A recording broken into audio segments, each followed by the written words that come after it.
Buenas noches, bienvenidos al análisis de las 8:45 junto a Carmina Valdizán. Hoy, miércoles 29 de diciembre, los saludamos. Carmina, un gusto en saludarla, buenas noches. Mariano, ¿cómo está? Bien, pues bueno, aquí ya en los últimos días del año 2021, ya preparándonos para el 2022. ¿Y usted cómo va? Pues sí, increíble, terminó el año. Así es. Bueno, Carmina, cuando la audiencia de Canal Antigua ve que tenemos libros o tenemos apuntes, por lo general piensan que vamos a tratar un libro, pero en esta oportunidad no, sencillamente hemos recopilado información para tener sustento en la entrevista que tendremos hoy por la noche. Y es que hoy, 29 de diciembre, se conmemoran los 25 años de la firma del Acuerdo Final de Paz, una firma que se dio en el Palacio Nacional de la Cultura, y tendremos a dos de los funcionarios de aquel entonces que tuvieron alguna participación activa. El doctor Eduardo Stein, como ex canciller, como ministro de Relaciones Exteriores en el periodo 96-2000, pues tuvo mucho que ver con el proceso de negociación, el trato, la relación con los países amigos, el grupo de países de apoyo, con Jean Arnaud de Minigua, en fin, él tuvo esa parte. Y también estará Raquel Zelaya, que a partir del año 96 se incorporó como miembro de la Comisión de Negociación de Paz, junto a Gustavo Porras, Richard Aitken, Otto Pérez Molina, y ellos pues tuvieron básicamente la primera línea de negociación, y después la licenciada Zelaya continuó como secretaria de la Paz. El doctor Stein concluyó el periodo hasta el año 2000 como canciller. Así que vamos, Carmina, a hablar, a conversar, a discutir, a debatir, a preguntar con dos personas que estuvieron muy cercanas, que fueron protagonistas de ese último año 96. Así que iniciamos dándole la bienvenida al doctor Eduardo Stein, como lo decía, ex canciller de la República y ex vicepresidente de la República de Guatemala, y a la licenciada Raquel Zelaya, actualmente presidenta de la Asociación de Investigación y Estudios Sociales, y en su momento miembro de la Comisión de Paz y después secretaria de la Paz. A ambos, buenas noches, bienvenidos. Bienvenidos, buenas noches. Buenas noches. Muy buenas noches. Gracias por aceptar la invitación, licenciada Zelaya. 25 años han transcurrido desde ese 29 de diciembre, en donde se firmó el último acuerdo. ¿Qué impresiones tiene a la distancia, en particular porque hay mucha gente que considera que estos acuerdos fueron una farsa, los critican, se incumplieron, en fin, hay todo un debate, aunque no tan amplio como se quisiera, pero hay un debate criticando mucho esos acuerdos de paz? La escuchamos, licenciada Zelaya. Pues muy buenas noches. Efectivamente, como usted dice, los acuerdos de paz, el proceso, siempre tuvo enemigos fuertes, directos, inclaudicables, y siempre tuvo, digamos, allegados y amigos un poco tibios, diría yo. Esa es una primera impresión en esos recuerdos. Pero en compensación yo les puedo asegurar tres aspectos en lo que Mariano mencionaba. El proceso de paz de Guatemala es ejemplar y referente para muchos países en el resto del mundo. Primero, por su agenda abarcadora, porque tiene mérito especial quienes negociaron en el año 91 lo que iba a ser la agenda de la paz. Es decir, lo tradicional es que un acuerdo de paz pacte el cese al fuego, la incorporación de la insurgencia y algún otro punto. Pero en este caso, en México, esta comisión quiso abordar aquellos temas que desde diferentes ángulos dieron origen al enfrentamiento armado interno de 36 años. Es así como, por lo tanto, es dibujar una sociedad al futuro tratando de interpretar las causas estructurales de las aspiraciones de la ciudadanía y las perspectivas de Guatemala en el mundo, de pasar de ser un país aislado, casi paria, a ser un país donde se había firmado la paz.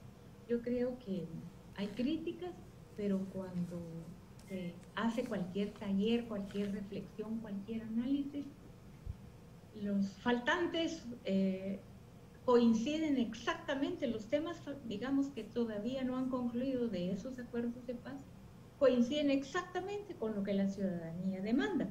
Hablan de reforma política, de seguridad y justicia, del pacto fiscal, de la relación cívico-militar, de derechos humanos. Entonces uno sí se reafirma en que en esa mesa se trataron puntos que son las legítimas aspiraciones de la ciudadanía guatemalteca. Y también es muy fácil unos acuerdos que aparentemente es el Estado el que se hace cargo, pensar que es a esa instancia a la que se le va a pedir cuentas.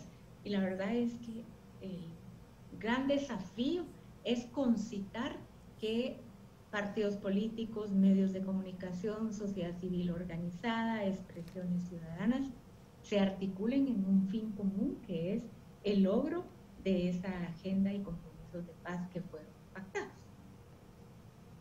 Muchísimas gracias, licenciada. Doctor Stein, ¿cómo analiza usted 25 años después? Ustedes vivieron una época, tuvieron mucha ilusión de lo que podía suceder, sin embargo hoy la ciudadanía se despierta a 25 años de apatía. Muy pocos lo mencionaron y quienes lo mencionan de cualquier esfera ideológica que vemos el día de hoy, la mayoría, porque definitivamente tiene que haber alguien que no, pero al menos de lo que yo leí, la mayoría lo critica por cualquier cantidad de razones. La principal razón es la división que hay hoy en día en el país, que para muchos es inclusive más grande que la división que había en 1996. Bueno, son 6 preguntas en una, Carmina, buenas noches. Yo trataría en todo caso de subrayar 2 perspectivas históricas de suma importancia. La primera de ellas es que nos encontramos a 25 años de distancia en donde las transformaciones a nivel mundial, a nivel regional, subregional y a nivel nacional han sido enormes, a una gran velocidad y sin que nuestra institucionalidad pública pueda hacerse cargo de esos cambios tan trascendentales que siguen ocurriendo además. Segundo, porque lo que se negoció, como muy bien lo mencionó Raquel Zelaya, en realidad representaba lo que eran las aspiraciones de la sociedad en aquel momento, algunas de las cuales en términos estratégicos siguen completamente vigentes. Y más bien el conjunto de comentarios a los que aludes, yo tendría mis reservas respecto de qué realmente le están achacando a la negociación de acuerdos de paz, que lo que hizo fue abrir la puerta para que la sociedad guatemalteca disfrutara de una serie de ventajas, de opciones, de posibilidades que los derechos humanos fundamentales le brindaban y que durante el conflicto armado estaban absolutamente negadas, comenzando por la libertad de expresión.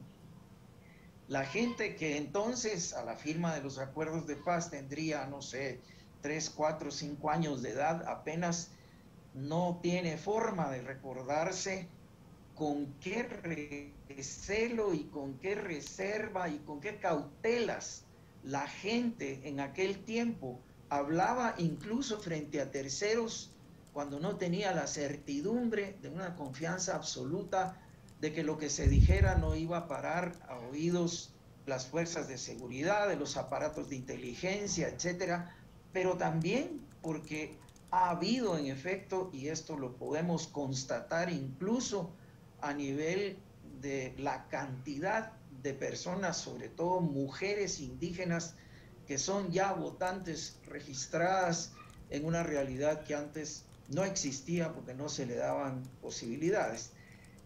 Esos son 2 elementos mencionados, más uno que se ha impuesto no solo sobre Guatemala, sino sobre muchas regiones, que es el auge del crimen organizado, en opinión de algunos de nosotros, el principal enemigo de la convivencia democrática en muchos países, incluido Guatemala, y los esquemas de corrupción que siguen prevaleciendo en una serie de procesos de decisión pública en donde se tuercen las aspiraciones ciudadanas que no estaban pactados en los acuerdos de paz. En los acuerdos de paz se pactó lo contrario, de que se buscara realmente una convivencia democrática en donde las diferencias más fundamentales pudieran ser solventadas a través de diálogos responsables en nuestra convivencia democrática. Doctor Stein, precisamente estos elementos que usted menciona, esa falta de perspectiva histórica, recordando de que si se analizan los acuerdos de paz no solo puede circunscribirse uno al acto en el Palacio Nacional el 29 de diciembre del 96, hay que retrotraerse varios años para conocer toda esa historia desde el Escorial y tantas otras cosas que ustedes pudieran mencionar.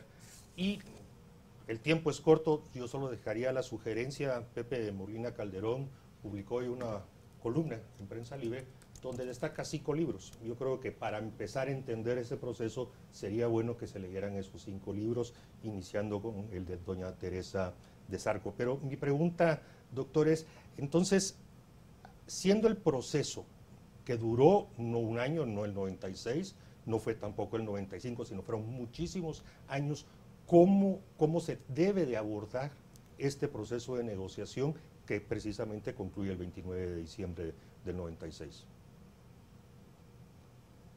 Bueno, no quisiera ser simplista en el abordaje, pero en aras del tiempo y de la precisión y claridad que la televisión demanda, a partir de tu pregunta, yo haría el siguiente comentario. Primero, realmente una buena cantidad de elementos de los acuerdos sí fueron cumplidos en su momento.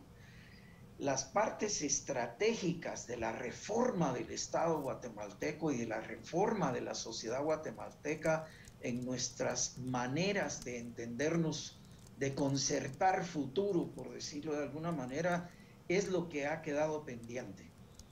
Raquel lo mencionaba, quizás demasiado deprisa, pero son temas fundamentales como la reforma del sector justicia, la reforma política del Estado guatemalteco y reformas que se pactaron en un número de 12 en los acuerdos de paz, que cuando fueron consultadas, el Congreso de aquel momento las multiplicó a más de 50 y mucha gente se asustó porque no comprendía el alcance y no estaban la mayoría de las modificaciones consultadas en la letra y el sentido y la visión de desarrollo de la convivencia democrática de los acuerdos de paz.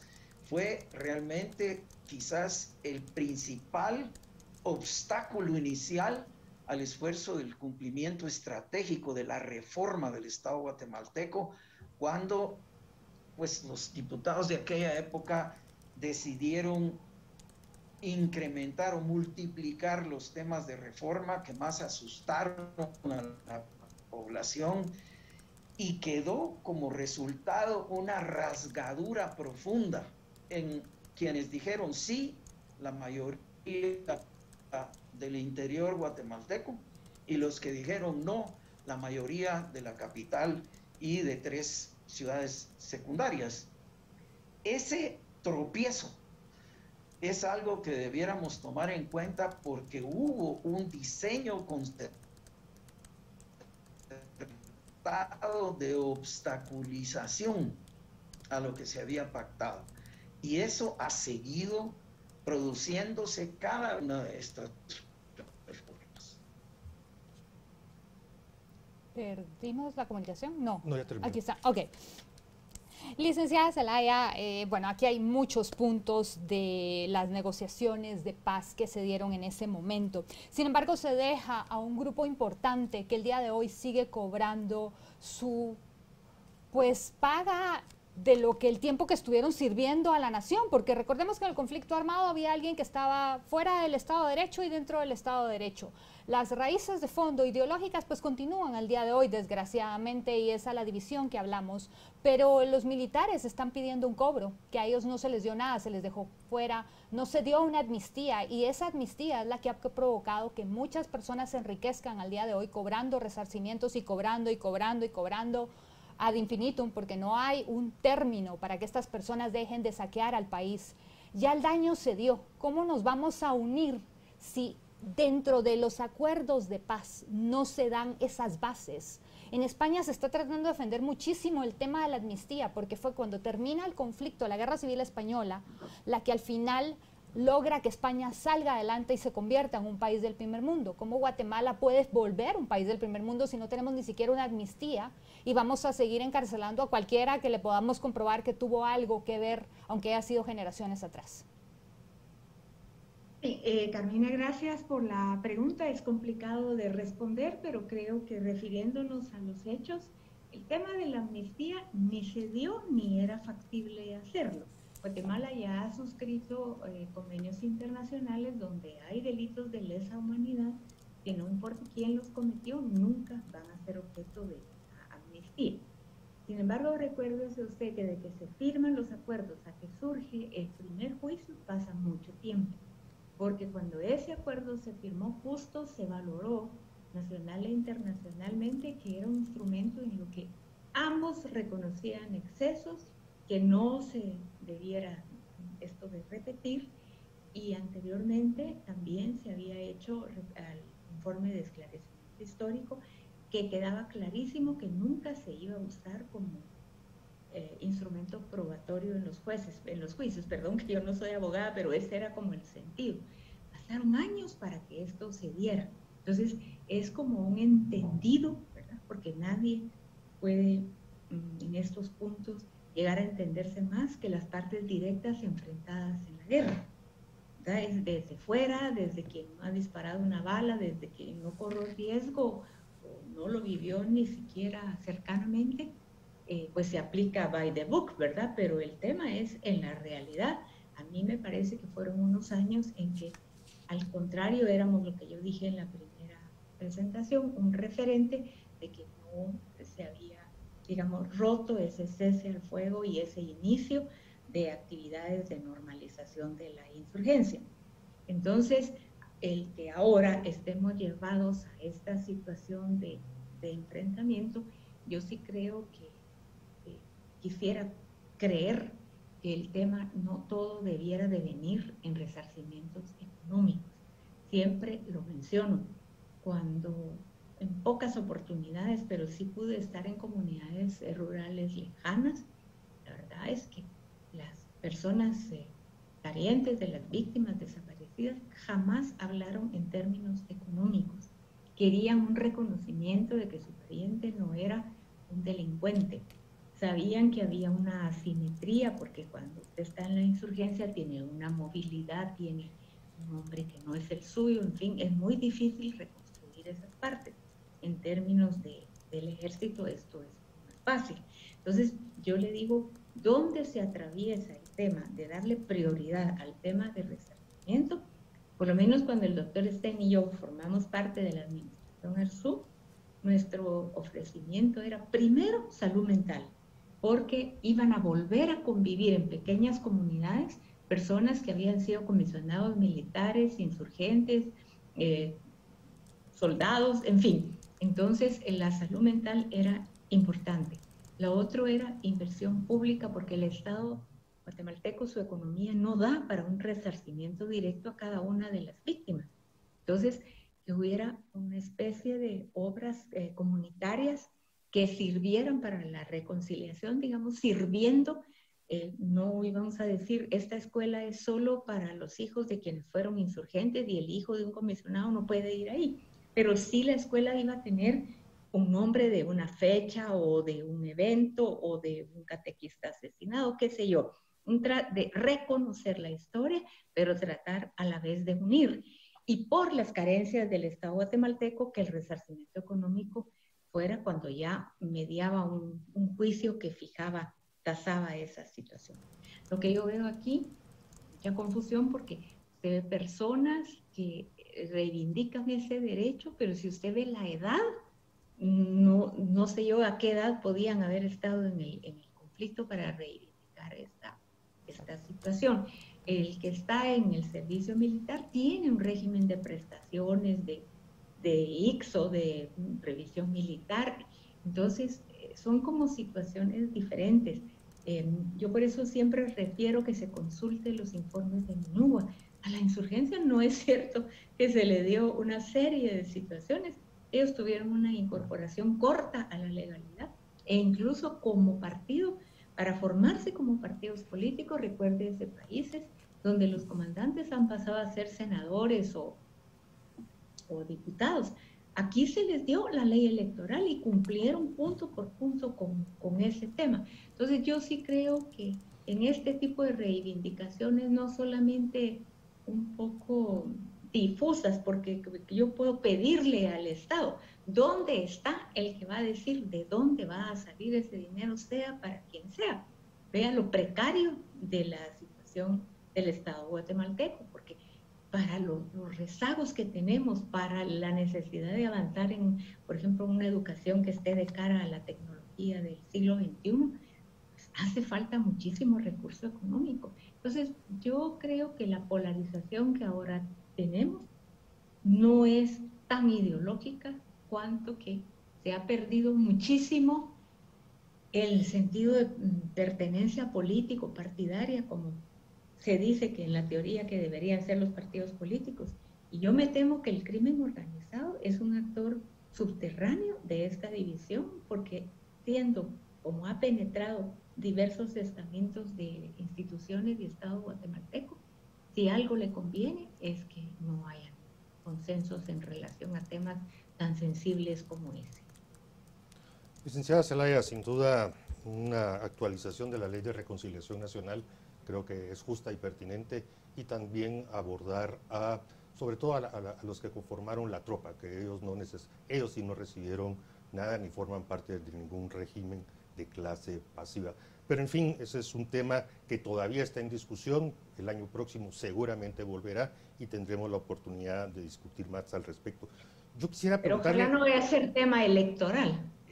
Precisamente porque es un tema que lo van a invocar electoralmente, es que reitero que volverá al debate. Pero en fin, no es ese el sentido ahorita de mi pregunta. Es un tema más de curiosidad, porque hay muchos que se preguntan por qué se seleccionó o por qué cayó el 29 de diciembre como la fecha para la suscripción, recordando que en el discurso del 14 de enero, cuando tomó posesión el presidente Arzú en aquel entonces, y dejó algunos indicios de la necesidad de concluir eso. Junio 96, 30 de junio, anunció que iba a ser el 15 de septiembre.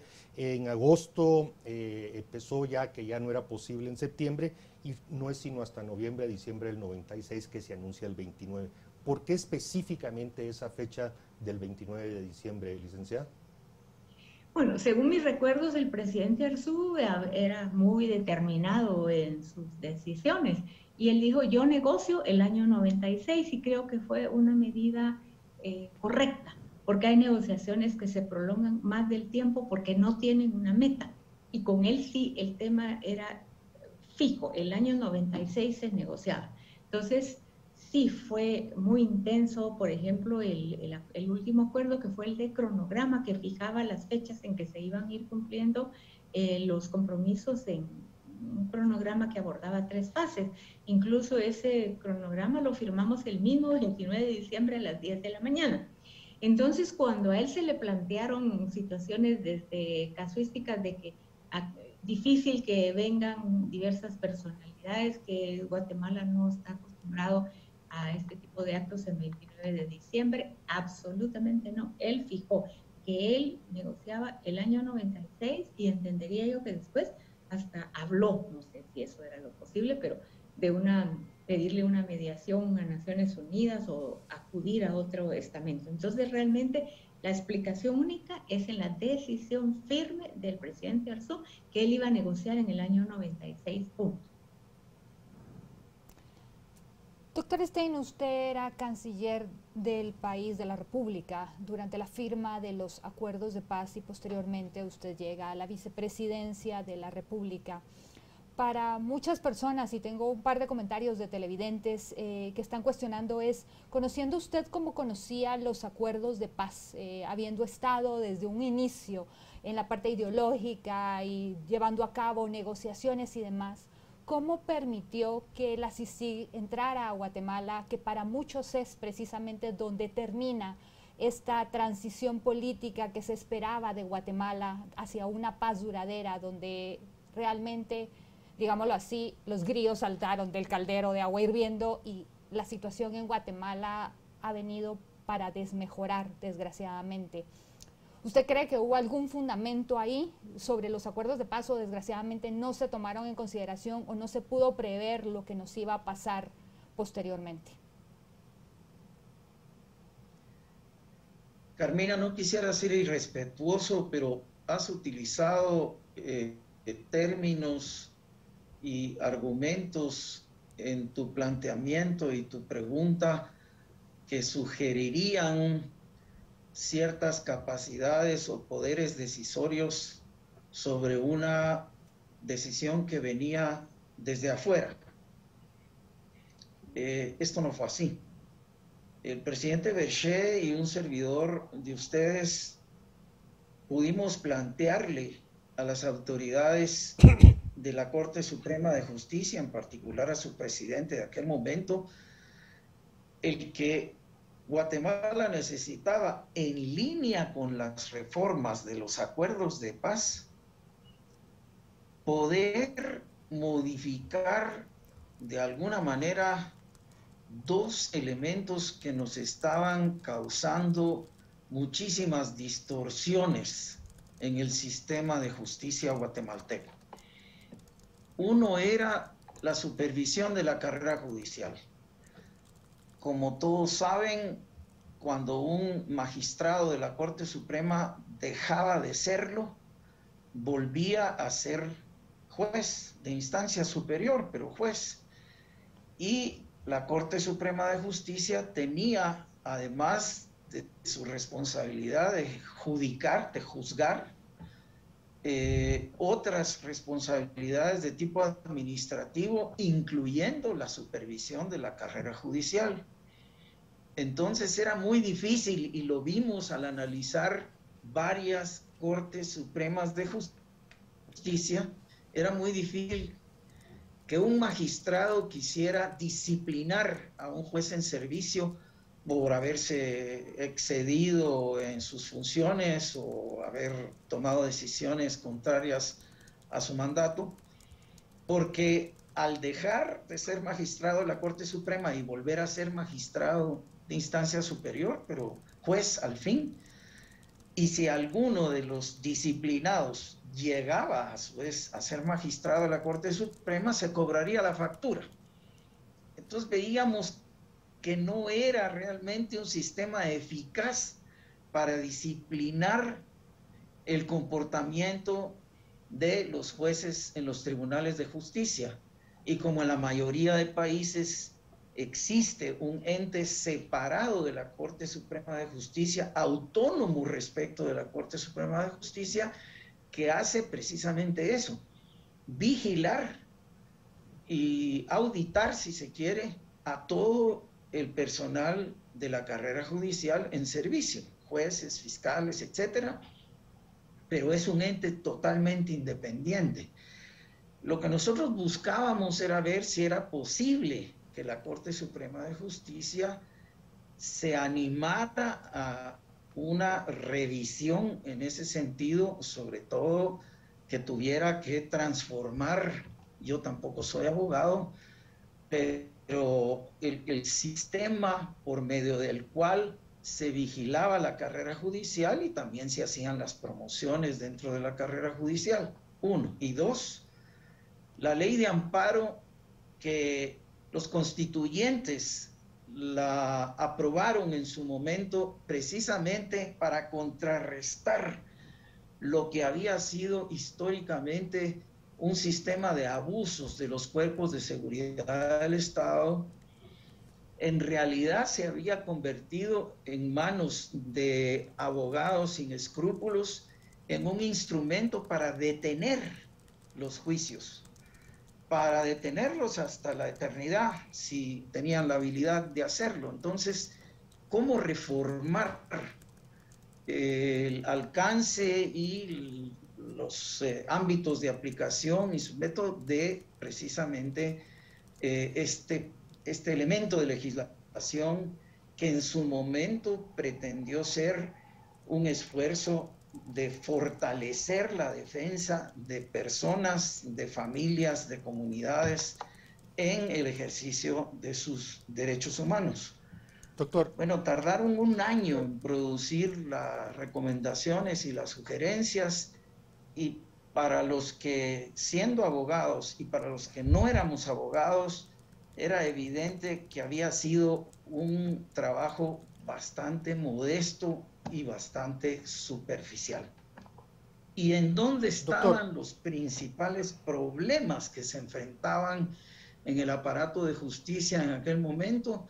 Se pidió la realización de un estudio sobre cuáles de los casos de homicidios llegaban a finalizar con un veredicto, el que fuera, condenatorio, absolutorio. Doctor, le voy a pedir, si es un poquito más concreto, el tiempo avanza y quisiera retomar el tema de la firma de los acuerdos y no la historia de CICIG. Así que hay un aspecto que le quiero preguntar. En el discurso del 29 de diciembre del 96 hay una parte que la quiero volver a leer, porque a mi criterio ahí en parte está la respuesta a lo que Carmina correctamente criticaba. Y en esa parte del discurso del presidente Arzú cita a su santidad Juan Pablo II y dice: no podrá emprenderse nunca un proceso de paz si no madura en los hombres una actitud de perdón sincero. Sin este perdón, las heridas continuarán sangrando, alimentando a las generaciones futuras un hastío sin fin. Lo dejo ahí porque si bien el Estado en 2 ocasiones, en 2 actos oficiales, reconoció y pidió perdón, la parte que perdió la guerra interna y sus aliados nunca generaron esta actitud de perdón, y eso es parte del problema que tenemos aún en Guatemala. ¿Qué opina usted al respecto? Bueno, el haber interrumpido la argumentación que llevaba haciendo alusión al discurso del señor presidente el día de la firma de los acuerdos de paz, me lleva también a citar una de las frases que él usó. No debemos olvidar, no podemos olvidar, porque una sociedad que no se enfrenta consigo misma para poder darle sentido estratégico de construcción de una convivencia democrática a ese perdón, quiere decir entonces, Mariano, que se tiene que contentar con que la corrupción siga galopando sin que la justicia se haga carga de ella. Perdón, doctor, no. Aquí nadie está mencionando ese término. Pero continúe, por favor. El aspecto crucial de esto es que un sistema de justicia que no se hacía cargo de sus principales responsabilidades jurisdiccionales y mantenía un sistema en el cual la mayoría de juicios, y en particular estaba mencionando el tema de los homicidios, el 90% o poco más nunca llegaban a concluir en un veredicto, ni absolutorio ni condenatorio. Es decir, era un sistema ineficaz.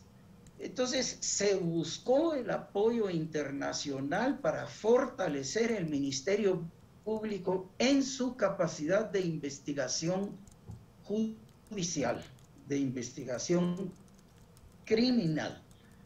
Eso no tiene, en mi opinión personal, Mariano, ningún elemento que contradiga el esfuerzo de perdón que una sociedad se ve pues compelida a buscar para salirle adelante a un futuro más promisorio, pero no puede hacerlo si no hay reglas parejas para todo el mundo, sobre todo que de alguna manera se hagan cargo de los delitos más significativos. Licenciada Zelaya, a ver, cuando hablamos de todo lo de la firma de la paz, ustedes que estuvieron presentes, ¿hay algo que usted hubiera deseado que se hubiera hecho y no se logró? O hoy, 25 años más tarde, dice, tal vez si nos hubiéramos ido por esta vía, hubiéramos contemplado tal cosa, la ciudadanía, la gente se sentiría, y hoy estaríamos, no sé, con gran algarabía celebrando en vez de una apatía o ignorancia total sobre lo ocurrido y el por qué. Bueno, yo creo que la total armonía en relación a este tema no se puede aspirar, pero sí le digo, ahora reflexionando a 25 años, yo sí creo que se debiera haber dado más espacio a partidos políticos de oposición. El partido de gobierno era suficientemente fuerte para tener una bancada que logró en 3 años aprobar 16 leyes vinculadas a cumplimiento de acuerdos de paz. No era a su antojo, no era a lo que habían amanecido pensando, sino en cumplimiento. Y estoy hablando de crear el fondo de tierras, la legalización de personas que por haberse quemado las municipalidades no tenían facilidad para la identidad, el catastro, la SAT, una institucionalidad que hacía falta y que, por ejemplo, los acuerdos a veces lo hemos reflexionado. A veces parece ser que presuponían unas instituciones con una fortaleza que no tenían y a la vez nos proponíamos modificar esas instituciones. O sea, ¿qué es primero? Se le daba, por ejemplo, la reforma de la Policía Nacional Civil con todo un procedimiento y una institucionalidad, pero a la vez no podíamos dejar de tener Policía Nacional Civil, que tenía una serie de debilidades. Entonces, a mí pues me parece que la reflexión de más espacio para partidos políticos, porque efectivamente muchísimos de los compromisos más cruciales pasan por el Congreso de la República. Y entonces, cuando un partido fuerte de gobierno tiene una bancada suficiente para sacar con mayoría simple leyes, yo creo que hay un apropiamiento que se entiende, porque es el partido que firmó la paz y con todas las críticas que eso en su momento llevó de algunos sectores de la población. Pero a la vez, cuando había que encontrar aliados para sacar adelante el proceso, era donde un partido no quiere jamás darle réditos o ayudar a un partido del cual es oponente a que cumpla. Nunca hubo una capacidad de ir tendiendo puentes previamente para que sintiéramos que esa agenda que estoy convencida que interpreta las aspiraciones de la sociedad guatemalteca fuera apuntalada en su cumplimiento por esa diversidad de expresiones. Creo también que la mala interpretación que se dio al no de la reforma, de la consulta popular a las reformas constitucionales fue perversamente aprovechado por los adversarios, porque las personas con muy poca participación, porque no tenemos costumbre de ese tipo de mecanismos de consulta popular, los que querían adversar dijeron que se le había dicho no al proceso de paz. Y lo que había sido, desafortunadamente, una consulta popular que con una campaña de desinformación de 18 días lograron revertir lo que era una tendencia hacia la aprobación. Y estoy segura que la mayoría que planearon que esa consulta saliera negativa, en el fondo de su corazón ahora lo lamenta, porque esas reformas eran las mínimas para que los acuerdos se pudieran cumplir.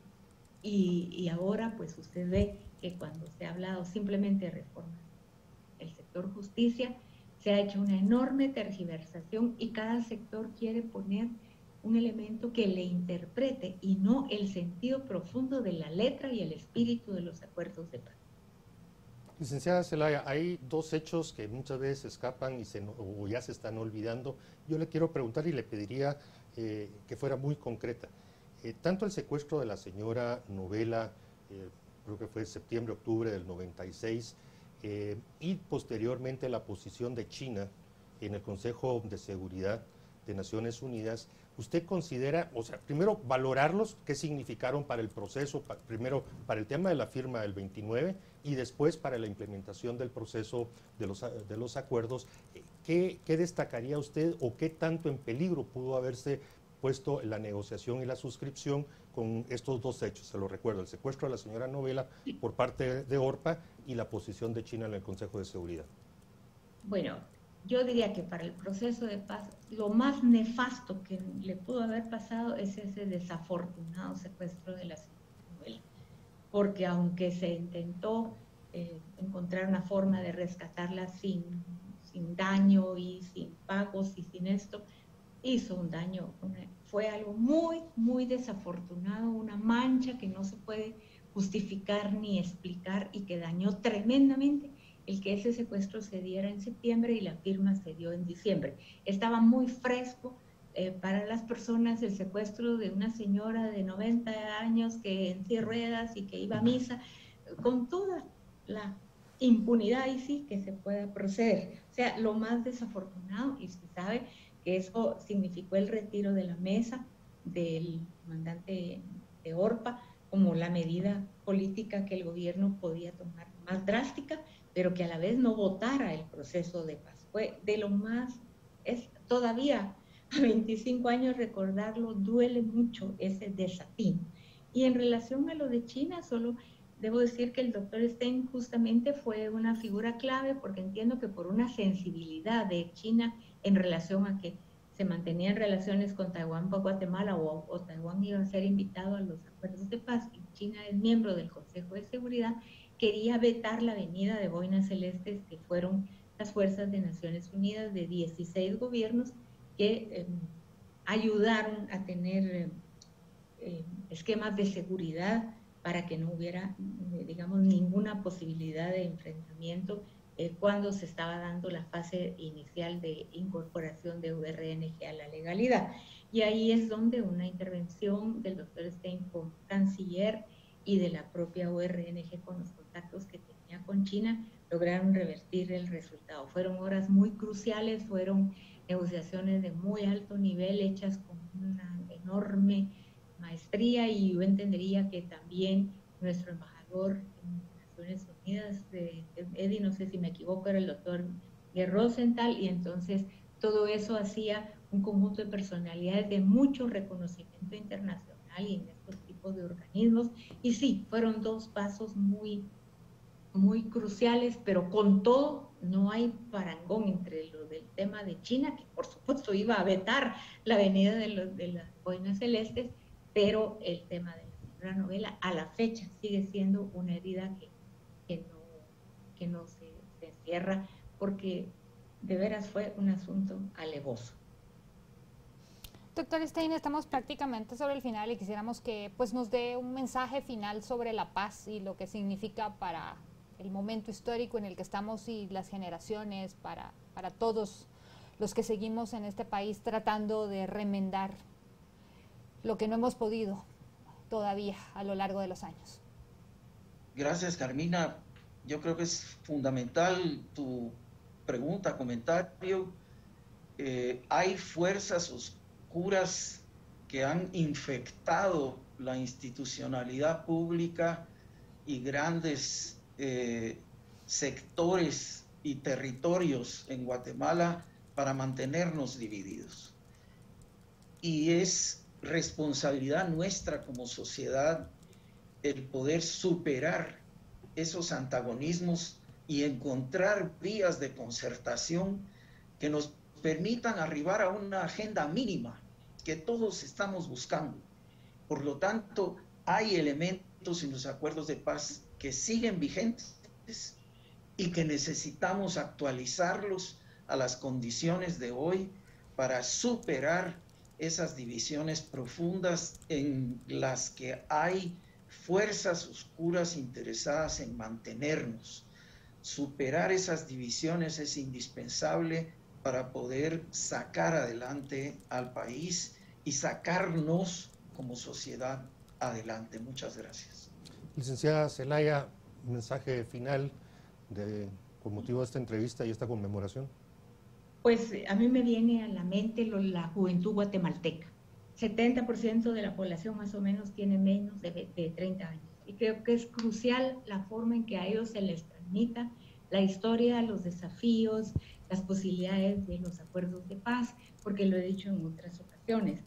Si sus referentes son personas que traen una historia de muchas contradicciones, de mucho dolor, de mucho resentimiento, esta juventud no va a poder recibir una herencia de un pasado terrible que sufrimos, en el cual hay actores internacionales que fueron muy importantes y a los cuales sí se les ve con mucha liviandad los errores que cometieron.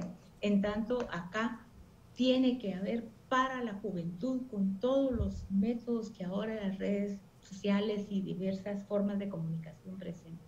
Yo sí quisiera que los jóvenes recibieran la herencia, no de a dónde queremos ir, porque nuestro desafío es no solamente de a dónde queremos ir, porque es un camino largo a recorrer, sino que tuvieran más claro de dónde venimos, ¿verdad? Porque solo comprendiendo el camino recorrido y el sacrificio que muchas juventudes de otras generaciones hicieron, ellos las pueden valorar, cada quien desde su ideología, pero viendo que una sociedad que cultiva la separación, el odio, el resentimiento, jamás va a llegar a senderos que le permitan conocer su historia, sus causas, su contexto nacional e internacional, pero también una estafeta que apueste por la paz, por la conciliación, por luchar por las desigualdades y la discriminación que privan tanto en Guatemala.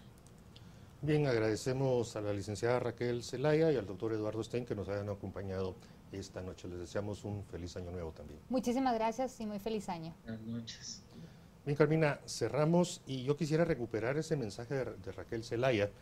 Ese artículo de Pepe Molina cita 5 libros, y yo creo que para eso, para conocer el de Tere de Sarco, el de Mario Permut, el de Roberto Bonini, el de Gustavo Porras y el de Álvaro Arzú y Méndez Vides, creo que es un buen inicio para comprender, como lo decía, desde el Escorial, desde mitad de los 80 hasta el año 96. Habrán muchos otros libros, pero por lo menos para iniciar creo que se deben de sugerir. Creo que lo importante es un debate honesto, porque mientras se considere que un grupo tiene más derechos que el otro, y por eso la amnistía, hablar de una reconciliación es importante, porque si no solo se va a seguir cavando más fuerte. Eso es mi opinión personal, que ya debemos dar por terminado, ya son 25 años, tenemos mucho que hacer en este país para seguir hablando del pasado en esos términos. Sí, pero mientras la otra parte no haga su parte, no va a suceder. Así que comparto con usted.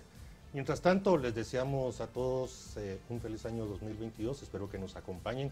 Si todo va bien, con Carmina estaremos el lunes 3 de enero. Mañana todavía tenemos programa. Ah, sí, así cierto. Es cierto. Continuamos. Pero por lo menos yo mañana con ya usted. terminó el año. No, yo con usted estaré de regreso el lunes 3 de enero. Así que No, continúe con feliz Canal año. Antigua, por favor. Gracias. Gracias, buenas noches.